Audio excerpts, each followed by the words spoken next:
Warangal west నియోజకవర్గం development గురించి కానివ్వండి, వివిధ అంశాల మీద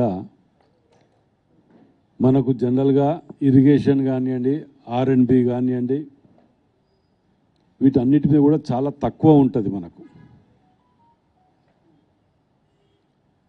మరి సుమారు 70 కోట్ల రూపాయలకు మనము శాంక్షన్స్ తీసుకురావటం జరిగింది. నిన్నగాక మొన్న 70 కోట్ల రూపాయలు. ఇది కూడా వరంగల్ వెస్ట్ నియోజకవర్గంలో కాజీపేట నుంచి Peddammagadda road, GWMC limits, Kazipet, Fatima Nagar, Vaddapalli, Kakatiya university, Peddammagadda 30 కోట్ల రూపాయలు. అదేవిధంగా హైదరాబాద్ హన్మకొండ ఇది మన 160 నేషనల్ హైవే ఈ రోడ్లో కూడా 40 కోట్ల రూపాయలు, సుమారు 70 కోట్ల రూపాయలని చాలా రోజుల తర్వాత శాంక్షన్ ఇవ్వటం జరిగింది. అదేవిధంగా ఈ మధ్యకాలంలో మీరు చూసినారు, చరిత్రలో మిగిలిపోయే విధంగా ఇంటర్నేషనల్ స్టాండర్డ్స్ తోటి ఏకంగా క్రికెట్ స్టేడియాన్ని ముఖ్యమంత్రి గారు వరంగల్కి ఇవ్వటం జరిగింది. స్పోర్ట్స్ విలేజ్ స్కూల్ అది, దాన్ని కూడా ఇవ్వటం. అది వచ్చే నెల 15వ తారీఖు ఓపెనింగే డేట్ డిసైడ్ చేసిండ్రు. ఒక ప్రిన్సిపాల్ 10 మంది ఎంప్లాయీస్తో సహా. అదేవిధంగా మధ్యలో గట్టి వదిలేసినటువంటి మన వెజ్ నాన్ వెజ్ మార్కెట్ది, దానిది కూడా సుమారు 5 కోట్ల రూపాయలు. ఇట్లా ఇంకా 4-5 ఉన్నాయి తీసుకొచ్చినాయి. ఒక్కసారి అని చెప్తే కూడా మళ్ళీ గింతేనా అన్నట్టు ఉంటుంది కాబట్టి కొన్ని దాచిపెడదాం, కొన్ని ఇప్పుడు చెప్తున్నాం. ఇప్పుడైతే మరి ఇవి జీవోలు చెప్పేది. నేను జీవోలు అంటే వాళ్ళ తీర శిలాపలకాలో లేకపోతే పేపర్ల మీద చూపించి వదిలేయటాలు కాకుండా, మేము డే 1 నుంచి కూడా అధికారంలోకి వచ్చిన తర్వాత ముఖ్యమంత్రి రేవంత్ రెడ్డి గారి దగ్గర నుంచి మేము తీసుకొచ్చే ఫండ్స్ని కొబ్బరిగా కొట్టి స్టార్ట్ చేస్తున్నాం, కంప్లీట్ చేసి ఓపెన్ చేస్తున్నాం. ప్రతిదీ కూడా ఎయిర్పోర్ట్ది కూడా మొన్న రివ్యూ అయినప్పుడు 205 కోట్ల రూపాయలు డిపాజిట్ చేసిండ్రు, ల్యాండ్ అక్విజిషన్స్ క్లోజ్ చేయమని చెప్పి చర్చలు కూడా అయిపోయినాయి, అది కూడా క్లోజ్ చేస్తున్నారు.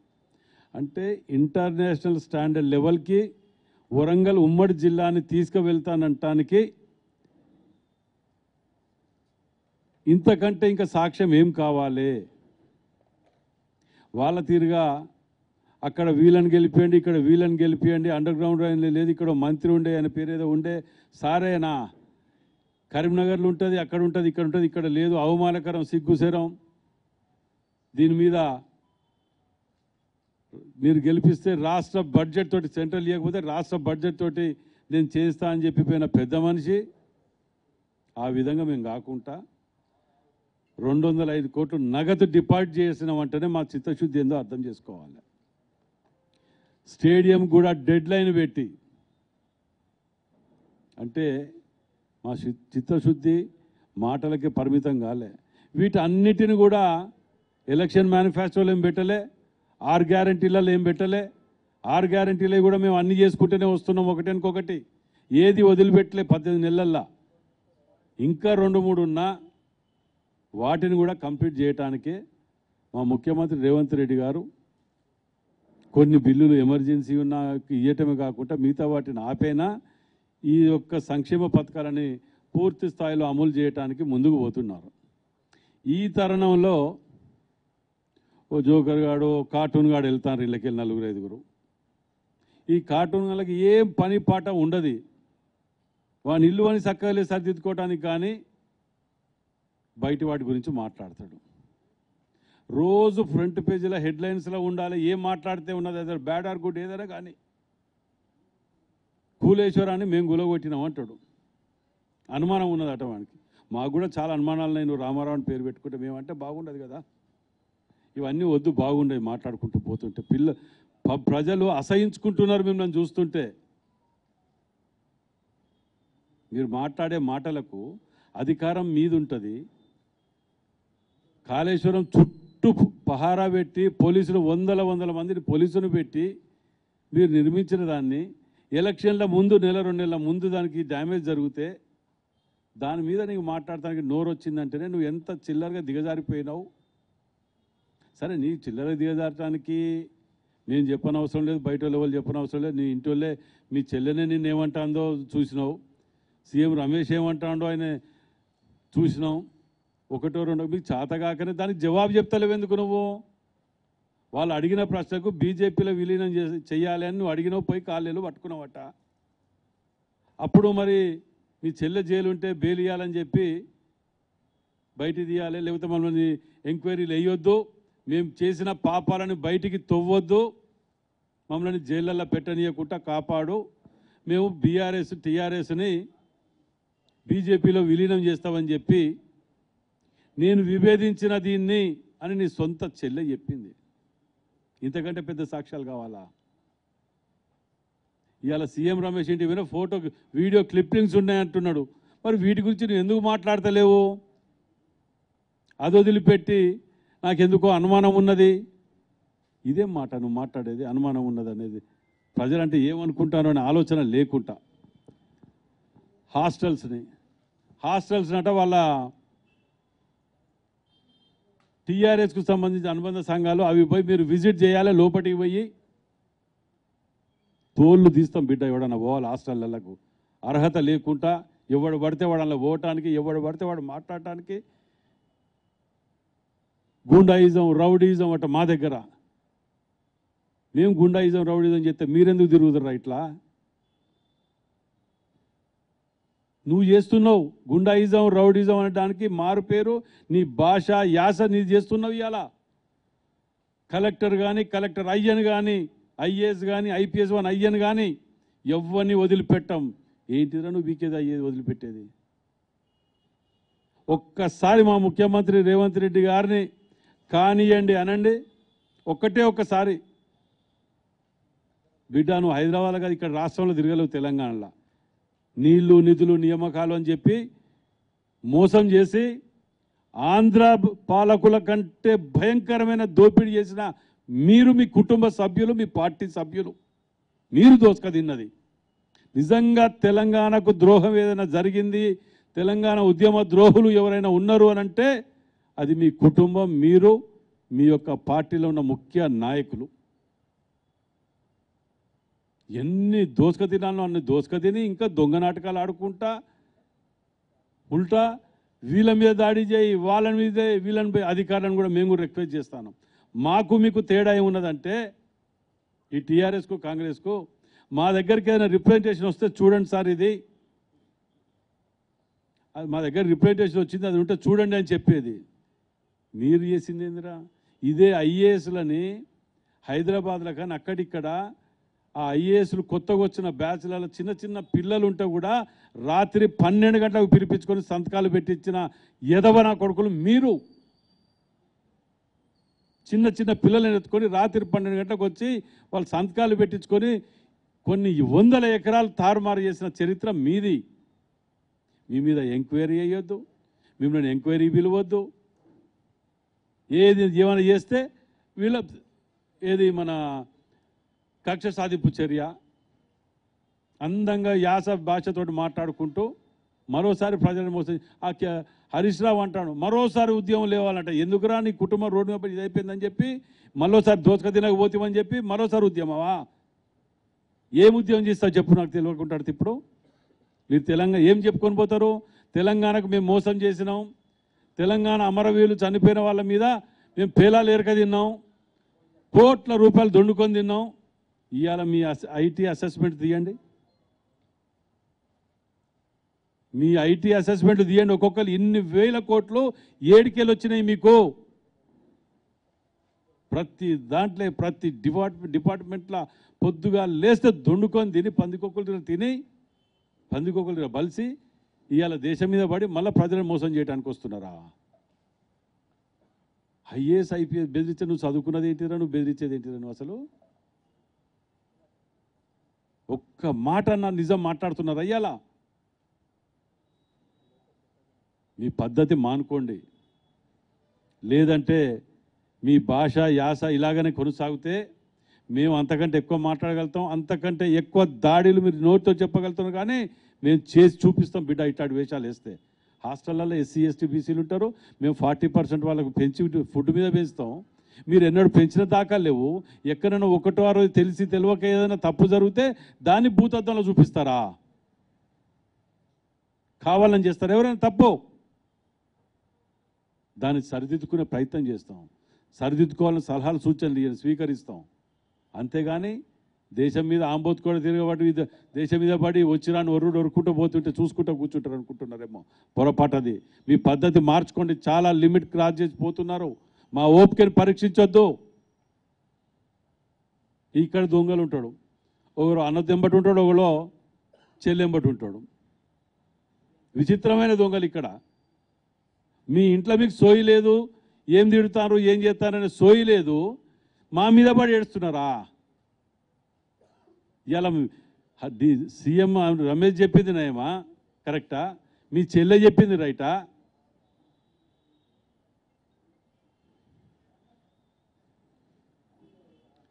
ఇక ఇవన్నీ ఒక ఎత్తు అయితే, ఈ కుటుంబము ప్రత్యేకంగా వరంగల్ జిల్లాని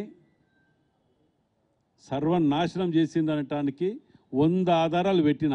ఏ ముఖం పెట్టుకొని వచ్చి నిన్న భూపాలపల్లికి వచ్చి ఆడికిడికి వచ్చి మళ్ళీ మాట్లాడుతుండో మాకు అర్థం కావట్లే. 6 జిల్లాలుగా చేసింది, ఇవాళ మళ్ళీ కొత్త ఉద్యమం లేస్తున్నది 2 జిల్లాలు కలపాలని. నిజంగా కూడా అది వాస్తవం చెప్పాలంటే నా అభిప్రాయం కూడా అది కలపాలనే ఉన్నది. అది మంచి ఉద్దేశం. అది తోకెటు మూతెక్కు షాయంపేట ఎక్కడ పోయింది, జిల్లా పరిషత్ ఎక్కడ ఉంటుంది?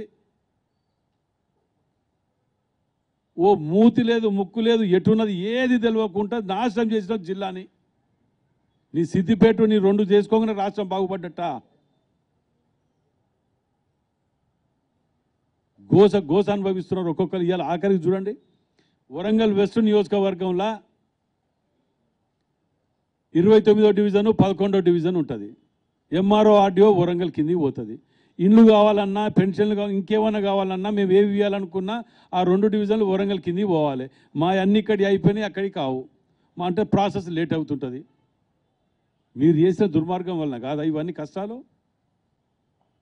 ఏ ముఖం పెట్టుకొని తిరుగుతున్నారు? ఏ ముఖం సిగ్గు శరం లజ్జ వదిలిపెట్టి మేము చేసిన పాపాలన్నీ ప్రజలు మర్చిపోతారు. మేము మళ్ళా మాయ మాటలు చెప్తే ప్రజలని తెలంగాణ ఉద్యమ పేరిటనో ఇంకేదో ఉద్యమ పేరిట రెచ్చగొడితే ప్రజలు మళ్ళీ మాకు ఓటేస్తే మళ్ళీ అధికారంలోకి వచ్చి మళ్ళీ 4-5 లక్షల కోట్లు దుండుకోకపోతేమా? అరే నీ అమ్మ 18 నెలలు అధికారం లేకపోతే జీవించలేకపోతున్నావే. 18 నెలలకి కింద మీద అయ్యి కార్టూన్ అంటే తెలుసు అనుకుంటా మీకు. కార్టూనిస్టు ఆ జోకర్గా నాకంటే ఇంకా ఇది ఉంటుంది అందులో. ఆ కార్టూన్ వేషాలు వేస్తున్నావు. ఓపిక పట్టుకో. నిజంగా కనుక నువ్వు మంచి ప్రజల గురించి కొట్లాడి కనుక చేస్తే నీకే ఇస్తారు, దాన్ని ఏముంటే తప్పేం లేదే. కానీ నీ జీవితంలో చేయలేనని పనులు కాంగ్రెస్ పార్టీలో మేం చేసినాం. ఇవాళ వరంగల్ మీద చర్చకు కేటీఆర్, నేను మొన్న కూడా చెప్పిన, వరంగల్ జిల్లా అతిపెద్ద నగరం హైదరాబాద్ తర్వాత. దీన్ని కిల్ చేసిండ్రు మీ కుటుంబం. తప్పకుండా వరంగల్ జిల్లా అందుకే 11 సీట్లు 10 సీట్లు ఇచ్చింది ఇవాళ మాకు. మిమ్మల్ని ఎప్పటికీ మర్చిపోదు. మీ జీవితకాలం బీఆర్ఎస్ అనేది శత్రువే. మైనార్టీల సోదరులారా మీరు కూడా ఆలోచన చెయ్యండి. ఎందుకంటే వీళ్ళు ఎప్పటికైనా బీజేపీలో విలీనమయ్యే పార్టీ ఇదే పార్టీ. టీఆర్ఎస్ బీఆర్ఎస్ బీజేపీ ఇదంతా ఒకటే దుకాణం. ఇదంతా మైనార్టీలు మిమ్మల్ని మోసం చేస్తున్నారు, వీళ్ళు దగా చేస్తున్నారు. మీరు పునరాలోచన చెయ్యండి. ఎలక్షన్లు రాబోతున్నాయని చెప్పి 190 మాటలు చెప్తున్నారు. ఇవా మీ ఇది అభివృద్ధి మీద చర్చకు రా. ఎక్కడంటే అక్కడికి నువ్వు రాలేకపోతే నువ్వు పెట్టిన ప్రెస్ క్లబ్ హైదరాబాద్కు రమ్మన్నా వస్తా, లేకపోతే ఇక్కడికైనా రా. ఒకవేళ వరంగల్ జిల్లాని ఉమ్మడి జిల్లాని మేము అభివృద్ధి చేసినామా 18 నెలల్లో, 10 ఏళ్ళల్లో మీరు అభివృద్ధి చేసినరా? ప్రజల సమక్షంలో ఓపెన్గా డెబిట్ పెడదాం. మాకు ఎవ్వరు అవసరం లేదు, నేను ఒక్కనే వస్తా. మేము 80 మందిని కూడా తీసుకొని రాను, నువ్వు కావలసినంత మందిని తెచ్చుకో. నేను ఒక్కనే వస్తా. నేను అడిగిన దానికి జవాబు చెప్పు. ఒకవేళ నేను చెప్పిన తప్పైతే నేను ముక్కు నెలకు రాసిపోతా, లేదంటే నువ్వు ముక్కు నెలకు రాయని అవసరం లేదు. రాజీనామా చేసి జీవితకాలం శాశ్వతంగా రాజకీయాల నుంచి తప్పుకోవాలి. ఈ కండిషన్ మీద రా. లేదు అంటే ఆఖరికి ఇంకో ఆప్షన్ కూడా ఇస్తా నీకు. నువ్వు ఏమి చేయని అవసరం లేదు, చర్చకు రా చాలు. వాస్తవాలు ప్రజలన్నీ బట్టలు ఇస్తారు అక్కడ. నువ్వు చేసిన ద్రోహానికి, నీ కుటుంబం చేసిన ద్రోహానికి 3 రోజులు పండుకొని మీ అయ్యే దిక్కు ఇక్కడికి వచ్చి నైమ్నర్ బ్రిడ్జ్ మీద 9 డివిజన్లు కొట్టుకపోతా అంటే 10 వేలు ఇస్తారు ఇదని చెప్పి పోయి అవతలేపాడు. నువ్వు టెక్స్టైల్ దాని ఇండస్ట్రీ దాని మీద వాళ్ళు మాట్లాడే అర్హత ఉన్నదా? ఇవాళ మేము క్లియరెన్స్ ఇచ్చి పర్మిషన్స్ ఇచ్చి అన్ని పట్టుకొచ్చినాం. ఎయిర్పోర్ట్ కూడా మా కృషి అని చెప్పి స్టేట్మెంట్ ఇస్తారు వెళ్ళిడా. ఇక్కడ ఉన్న క్లియరెన్స్ తెచ్చుకోలేదు దద్దమ్మలు మీరు. స్టేట్లా సెంట్రల్లా మీ గవర్నమెంట్లో ఉండే కదా, ప్రతి దాంట్లో మేము మద్దతు ఇస్తున్నామని చెప్పి అసెంబ్లీలో తీర్మానం చేసి పంపిండ్రు కదా. ఎయిర్పోర్ట్ పర్మిషన్, కనీసం ఎయిర్పోర్ట్ పర్మిషన్ తెచ్చుకోలేని అర్హత తెచ్చుకోలేని దద్దమ్మలు మీరు అయి ఉండి మా కృషి ఉంటుంది అంటాడు. అలా రైల్వే కోచ్ ఫ్యాక్టరీలో మా కృషి ఉంది అంటాడు. ఈయనదేమున్నది అర్థం కాలే. ఆడ కూడా అంతే. నేను మొన్న కూడా చెప్పిన 54 ఎకరాలు 20 కోట్ల రూపాయలు పొన్నా లక్ష్మి గారు ఎండోమెంట్ మినిస్టర్ ఉన్నప్పుడు ల్యాండ్ అక్వైర్ చేయడానికి మేము తీసుకొచ్చిన పునాది మాది. తెలంగాణ విభజన చట్టంలో పొందుపరిచి పింక్ బుక్లకి వెళ్ళి తీయకుండా ఉంచినటువంటి చరిత్ర మాది. దాన్ని పంజాబ్కు తరలించిన దీనిని మేము మాకు ఇది కావాలి రేపు లైవ్లో ఉంచాలి అని చెప్పి పింక్ బుక్లో పొందుపరిచిన చరిత్ర మాది. మీ ఏమున్నాయి చరిత్రలు? మీకు చరిత్ర లేదు, పాడలేదు. మీకో చరిత్ర ఉన్నది ఏం లేదు కానీ అన్ని డిఫాల్టర్ చరిత్రలు. కాబట్టి ప్రజలారా, ఎలక్షన్లు కూడా రాబోతున్నాయి. ఎలక్షన్లతో పాటు ఇలాంటి ఎదవలు కూడా వస్తుంటారు పోతుంటారు. కానీ మన జిల్లా అభివృద్ధి ఎవరి ద్వారా జరిగింది, ఎవరి ద్వారా ముందుకు పోతుంది అనేది మీరు కూడా ఆలోచన చేయాలని చెప్పి మీడియా సోదరుల ద్వారా విజ్ఞప్తి చేస్తున్నాను. Thank you. బిడ్డ పేరు మేము పెట్టుకుని ఏం పెట్టుకుంటాం అనేది మాకు తెలియదా? వీడోడు వచ్చి ఆమె ఎవరు వచ్చి చెప్తే పెట్టుకుంటామా? ఇంకా ఆమె సంతోషం రాణి రుద్రమాదేవి అన్నది. మ్యాగ్డాలో ఓటీ అని చెప్పలే. ఇంకా మాకు తెలుసు కదా మేమేం పెట్టుకోవాలనేది. ఆమె చెప్తే మేమంతా సాధించి 205 కోట్ల రూపాయలు లిక్విడ్ క్యాష్ ఆడిచ్చి ఈ 10-15 రోజులలో ల్యాండ్ అక్వైరీ చేస్తాను. ఏం పేరు పెట్టుకోవాలనో మీరు తీసుకొచ్చినప్పుడు పెడితే బాగుండేది. మీరు తెలంగాణ తెచ్చినాం గొప్పలు చెప్పుకుంటారు తాగి ఇంట్లో. బట్టే మేము ఇచ్చిన తెలంగాణ కూడా మీరు పేరు పెట్టుకున్న ఫోటో పెట్టాలని మాట్లాడినరు. ఇప్పుడు మేము తెచ్చిన దాన్ని కూడా మీరే చెప్తారా? అంటే మాటలకు తప్ప వీళ్ళు చేతలకు లేరు అని చెప్తున్నా వీళ్ళని. వీళ్ళకి ఏమి ఎంతసేపు ఈ పేరు పెట్టాలి ఆ పేరు పెట్టాలి. మేము తెచ్చినాం కదా, మేము పెడతాం. పేరు ఏం పెడతాం మాకు తెలియదా? రాణి రుద్రమాదేవి గారి గురించి మాకు తెలియని చరిత్ర వరంగల్ జిల్లా ఉన్నది. కోర్స్ పెడితే అదే పేరు పెడతాం కావచ్చు. అందరు మేధావులు ఇక్కడ అందరితో కూర్చొని అభిప్రాయాలు తీసుకొని పెడతాం. నువ్వు ఏమి లేదు, నీదో పైసా కాంట్రిబ్యూషన్ లేదు, నీకు కష్టం లేదు, నీది ఏది లేదు. నువ్వు వచ్చి నా పేరు ఆమె పేరు పెట్టాలి ఈమె పేరు పెట్టాలి అని అంటే ఏదో బతుకమ్మకు బ్రాండ్ అంబాసిడర్ ఎవరించినట్టు చేసి లిక్కర్ గ్రామ్ బ్రాండ్ అంబాసిడర్గా పోయినావు నువ్వు చెప్తే మాకు ఎట్లా? గత ప్రెస్ మీట్ కూడా చెప్పిన వాళ్ళది ఏది కానీ ఓ ప్రాసెస్ అనేది ఉంటుంది. ఉత్తరాన్ని తీసుకుపోయి డబ్బున లోపడేయడానికి అది పెద్ద పని కాదు. అది ఇవాళ ఇక్కడ ఒక చట్టం దానికి ఒకటి రూపొందించబడినది, రాజ్యాంగం ఉన్నది. దాంతో పాటు మనం పోవాలి. ఇవాళ ఉదాహరణకు వాళ్ళు కబ్జా పెట్టినది క్లియర్గా పార్టీ ల్యాండ్ అనేది తెలుసు. పార్టీ ల్యాండ్ అని తెలుసు, మన ఏది పార్క్ ల్యాండ్ అని తెలుసు. అయినా ఎందుకు అయింది? ఎల్లుండి మళ్ళీ కేసు ఉన్నది దాని మీద. అది ఎటు పోదు, కంపల్సరీ వచ్చేస్తుంది, గవర్నమెంట్కి తెలుసు అది. కానీ డ్రాగన్ చేయాలి. చట్టాన్ని కాదని చెప్పి మేము డైరెక్ట్ పోయి తీసుకుంటే 2 నిమిషాల పని. రేపు పొద్దుగాల మేము ఇక్కడి నుంచి చక్కపోయాడు గేటు ముందు కూర్చొని ధర్నా చేసి ఎందుకు చేయమని చెప్తే 2 నిమిషాలు వస్తుంది. కానీ మాకు ఒక గౌరవం, చట్టం మీద గౌరవం మర్యాద అనేది ఉన్నది. అధికార యంత్రాంగం అంటే గౌరవం మర్యాద ఉన్నది. మీ ద్వారా కలెక్టర్లను ఎస్పీలను కూడా విజ్ఞప్తి చేస్తున్నా, ఇలాంటి ఎదవలను పీడీ యాక్ట్ పెట్టి లోపటేయండి. మిమ్మల్ని పట్టుకొని ఇట్లాంటి మాటలు వాళ్ళు కాదు వాళ్ళు అయ్యాలని గీయాలి అంటున్నారు. ఇలాంటి వాళ్ళని ఎదవాలని మేమా ఇట్లాంటి చిల్లర పనులు మేము చెప్పాం. ఇలాంటి ఎదవాళ్ళు మాట్లాడితే వాళ్ళ మీద పీడీ యాక్ట్లు పెట్టి లోపల పెట్టండి. నోరు కంట్రోల్ చెబితే డ్యామేజ్ షూట్ అయ్యండి. కనీసం నోరుకి ఏది వస్తే అది మాట్లాడుతుంటే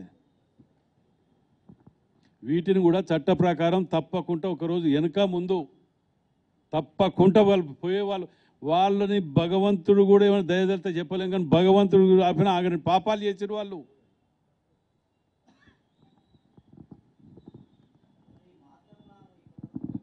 ఇది మళ్ళీ మీ ద్వారా వరంగల్ జిల్లా ప్రజలకు కూడా ఒకటి విజ్ఞప్తి చేస్తున్నా.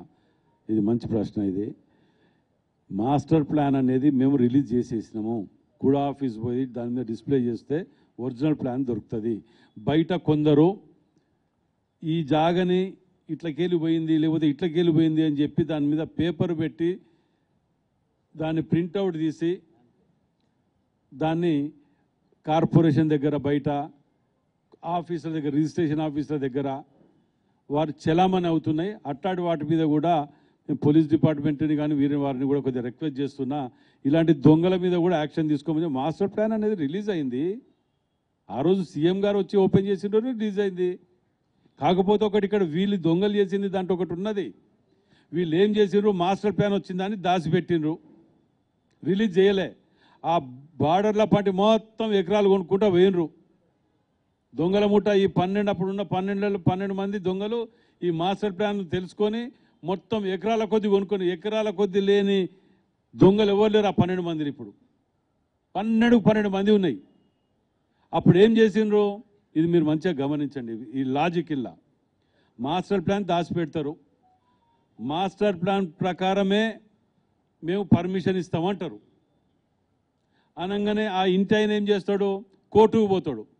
సార్ మాస్టర్ ప్లాన్ ఇవ్వలేదు ఇంతవరకు, దాని ప్రకారం మేము సెట్ బ్యాక్ పోవాలంటే మా మొత్తం జాగబోతుంది, మాస్టర్ ప్లాన్ రిలీజ్ అయినాక మేము పోతాము, అఫీషియల్ రిలీజ్ అయినాక అంటాడు. అని కోర్టు పోగానే కోర్టు స్టే ఇస్తుంది అతనికి. మీరు మాస్టర్ ప్లాన్ రిలీజ్ చేయలే కదా, మరి దీని మీద ఎట్లా ఆపుతున్నారు అని ప్రతి ఒక్కరికి స్టే ఇచ్చేసింది. వందల ఎకరాలు స్టేలు ఇచ్చేసింది. అదే మేము ఇప్పుడు అఫీషియల్గా రిలీజ్ చేసినాం. సీఎం ముఖ్యమంత్రి రేవంత్ రెడ్డి గారు అఫీషియల్గా రిలీజ్ చేసిండ్రు. దాంట్లో ఇప్పుడు ఎవరు కూడా పర్మిషన్ కోర్టు పోయడానికి ఛాన్స్ లేదు. ఇక ఇది మాకు వాళ్ళకున్న వ్యత్యాసం, గొప్పతనం. మేము ఏది చేసినా ఇవాళ ఎమ్మెల్యేలు అందరం కలిసి మేము ముఖ్యమంత్రి గారి దగ్గరికి ఆదివారం పూట సాయంత్రం 4:30-5 గంటలకు పోయి స్టేడియం గురించి అడిగితే అప్పటికప్పుడు జయరంజన్ గారు మన ప్రిన్సిపల్ సెక్రటరీ గారికి ఫోన్ చేసి అప్పటికప్పుడు శాంక్షన్ ఇచ్చిండబ్బా. నిజంగా చెప్తాను, అదైతే ఎంత సర్ప్రైజ్ అంటే అది. అంత పెద్ద ఎస్ఎటిఎల్ ఇంటర్నేషనల్ లెవెల్లో స్టేడియం, క్రికెట్ స్టేడియం వస్తే మన పిల్లలు ఇక్కడ పోయి కూర్చొని ఆడుకుంటుంటే హైదరాబాద్ పోయి టికెట్ దొరుకుతాయి ఆడికి అన్ని రాష్ట్ర వ్యాప్తంగా వస్తారు. ఇక్కడ మనకు అంత పెద్ద స్టేడియము విత్ స్కూల్ తోటి ఇచ్చిండంటే అది చిన్న విషయం కాదు. ఇంతకుముందు చెప్పాను కదా, చెప్పుకోరావట్లేదు చేస్తాను కానీ అని చెప్పి మీరు అడిగిన శ్రీనివాస్ రెడ్డి గారు అన్నారు. ఎస్, ఎవరి తెలియదు ఇక్కడ తెలంగాణ ఇచ్చిన ఇది కాదని, ఎవరి తెలియదు ఇక్కడ ఎయిర్పోర్ట్ తెచ్చిందని, ఎవరి తెలియదు ఇప్పుడు స్టేడియం వచ్చిందని. అన్నీ తెలుసు. అలా సమయం, సందర్భం, ప్రజలు, కాలం నిర్ణయిస్తుంది. దాని ప్రకారం మనం నడవాలి. అంతేగాని ఇక దానికి మనం ఎప్పుడు కూడా అధిగమించిపోయేటట్టు ఉండదు. మేము ఎంపీలు కానీ ఎమ్మెల్యేలు కానీ అందరం కూడా కలిసి టీం వర్క్గా చేసుకుంటూ పోతుంటాం. అది నా కాన్స్టిట్యూన్సీ ధర్మసాగర్కి వస్తుంది. కానీ నా జిల్లా, నా ఉమ్మడి జిల్లా అని మేము కొట్టాడుతుంటాం. తెలుగులో ఫాస్టెస్ట్ న్యూస్ ఇప్పుడు కొత్త అవతారంలో 5 సెకండ్లోనే పూర్తి వార్తా సమాచారం మీ చేతిలో. సోషల్ మీడియా ట్రెండ్స్ మీ కళ్ళ ముందుకే live TV and voice search ఆప్షన్స్తో ఇప్పుడే డౌన్లోడ్ చేయండి. యాప్ లింక్ డిస్క్రిప్షన్లో ఉంది.